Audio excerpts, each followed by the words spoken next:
छत्तीसगढ़ में भूपेश सरकार ने वादा किया था कि एससी को जो 12% का आरक्षण है उसको बढ़ा के हम 13% करेंगे। ओबीसी का जो 14% का आरक्षण है उसको बढ़ा के हम 27% करेंगे और एसटी का जो आरक्षण है वो 32%। तो इस दर्शकों से अपील है कि इस यात्रा का समर्थन करें और ज़्यादा से ज़्यादा संख्या में शामिल हों। इसका जो बेनिफिट है बेसिकली युवाओं को है, क्योंकि इस यात्रा के दौरान यदि 27% का आरक्षण ओबीसी के लिए लागू किया जाता है तो इसमें विद्यार्थियों को संस्थाओं में अच्छी संस्थाओं में एडमिशन मिलेगा, बड़ी संस्थाओं में एडमिशन मिलेगा। नमस्कार, मैं गुलशन, एक बार फिर से स्वागत है आपका सीजी नेटवर्क में। जैसे कि आप जानते हैं, सीजी नेटवर्क के माध्यम से लगातार राजनीति जगत से सिनेमा जगत से नए खबर लेके आते रहता। तो ऐसे ही आज मैं छत्तीसगढ़ एकता मंच के अध्यक्ष हमारे साथ हैं, हम उनसे चर्चा करेंगे सूरज यादव जी से कि छत्तीसगढ़ एकता मंच का क्या उद्देश्य है और अभी साइकिल यात्रा निकालने वाले हैं, हम उनसे इस बारे में भी चर्चा करेंगे। सबसे पहले तो सर आपका स्वागत है चैनल में। नमस्कार, जय जोहार, जय छत्तीसगढ़। सूरज जी, सबसे पहले ये बताइए, आपका भी कुछ दिनों बाद साइकिल यात्रा निकलने वाली है, उस बारे में थोड़ा सा आप बताएं। जी, अभी हम लोग मंडल कमीशन को लागू करने के लिए एक साइकिल यात्रा कर रहे हैं।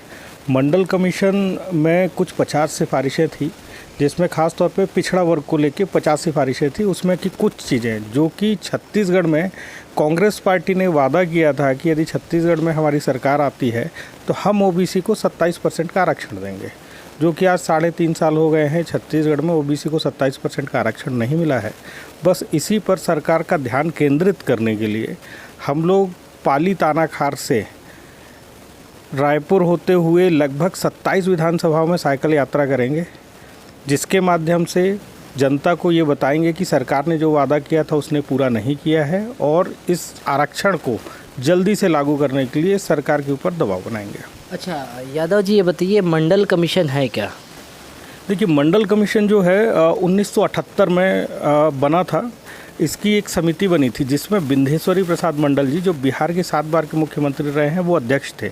उनके नाम पर ही इस कमीशन को मंडल कमीशन गठित किया गया, बनाया गया और उनको इसका अध्यक्ष बनाया गया था। तो इसलिए इस कमीशन को हम मंडल कमीशन के नाम से जानते हैं। 1978 में 2 साल लगभग पूरे देश में 3000 से ज़्यादा ऐसी जातियों को उनने किया कि जो पिछड़े वर्ग में आती है और जो पिछड़ी हुई जातियाँ हैं, इनको आरक्षण लाने के लिए एक पूरा कमीशन बना और एक पूरी बुक बनाई गई। इसको लागू किया गया 1990 में।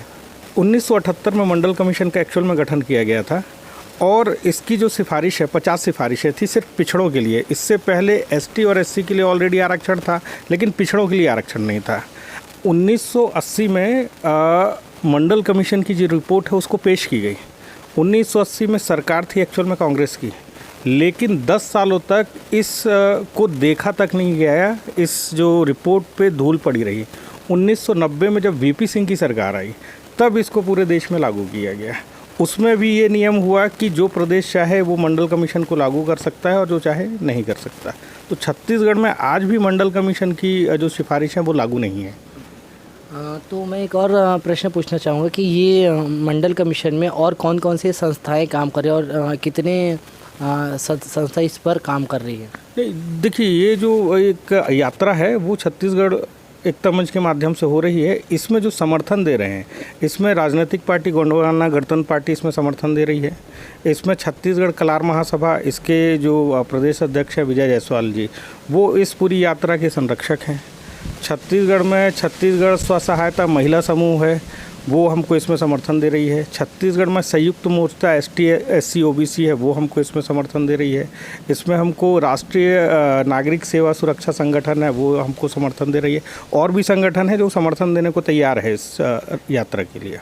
अच्छा, आपने कुछ देर पहले बताया था कि आरक्षण जब दिया गया तो यह आरक्षण कुछ राज्यों में लागू भी हुआ और कुछ राज्यों में नहीं हुआ। ये इस बारे में थोड़ा सा आप बताएं। देखिए, एक्चुअली जो नियम है वो नियम ऐसा है कि 50% से ज़्यादा आरक्षण नहीं देना है, लेकिन विशेष परिस्थितियों में राज्य सरकार चाहे तो इसको बढ़ा सकती है।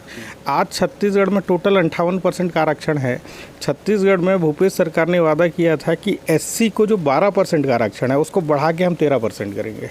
ओबीसी का जो 14% का आरक्षण है उसको बढ़ा के हम 27% करेंगे, और एसटी का जो आरक्षण है वो 32%। तो इस सब को मिला के 72% होता है, और ये 72% आरक्षण विशेष स्थिति में किया जा सकता है।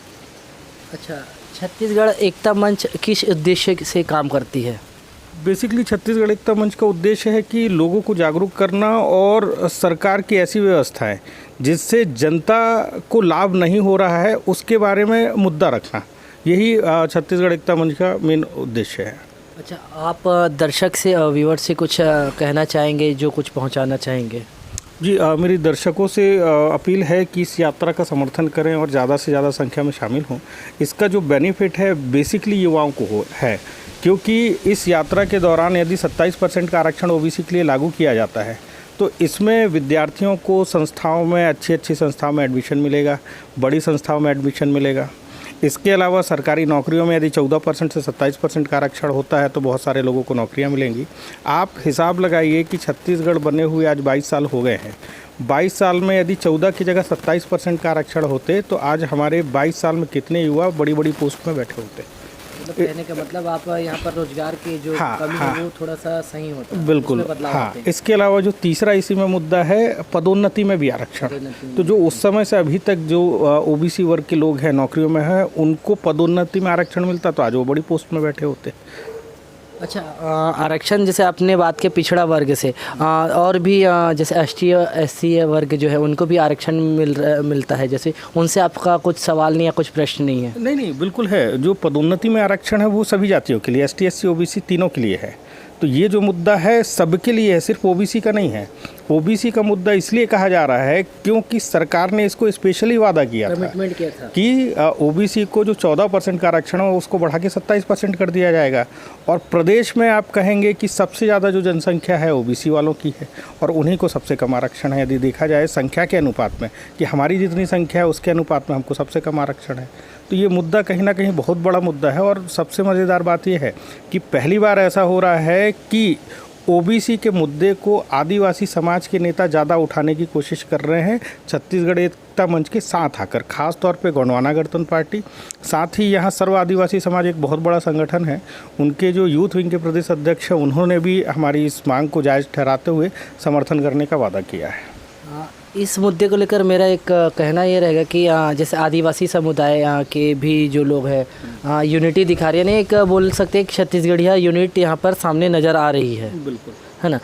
तो सर मेरा पुनः एक प्रश्न, फिर से वो प्रश्न रहेगा, जो यात्रा है वो कहाँ से निकलेगी और कहाँ ख़त्म होगी, इसका आप थोड़ा सा विवरण बताएं। देखिए, ये जो यात्रा हम शुरू कर रहे हैं गुरसिया ग्राम है पाली थानाखार विधानसभा में, यहाँ से हम शुरुआत करेंगे। पाली थानाखार से हम कटघोरा आएंगे, कटघोरा से कोरबा, कोरबा से हम चांपा आएंगे, चांपा से जांजगीर आएंगे, जांजगीर से अकलतरा, मस्तूरी, बिलासपुर, बिलासपुर से हम सीधा रायपुर रोड पकड़ेंगे, रायपुर से हम बलौदा बाज़ार होते हुए, कसडोल होते हुए सारंगढ़ विधानसभा जाएंगे, वहाँ से हम जयजयपुर विधानसभा जाएंगे, वहाँ से हम धर्मजगढ़, लैलूंगा, रायगढ़, खरसिया और चंद्रपुर विधानसभा में इस यात्रा का समापन करेंगे। समापन होगा हमारा 4 तारीख को, 4 सितंबर को। स्टार्ट कब से है? 25 अगस्त को शुरुआत है। ये मैं बताना भूल गया कि 25 तारीख को बीपी मंडल जी का 104वीं जन्मतिथि है। हम उस दिन इस यात्रा की शुरुआत कर रहे हैं मंडल कमीशन को लागू करने के लिए। 4 सितंबर को यह ख़त्म होगा। जी।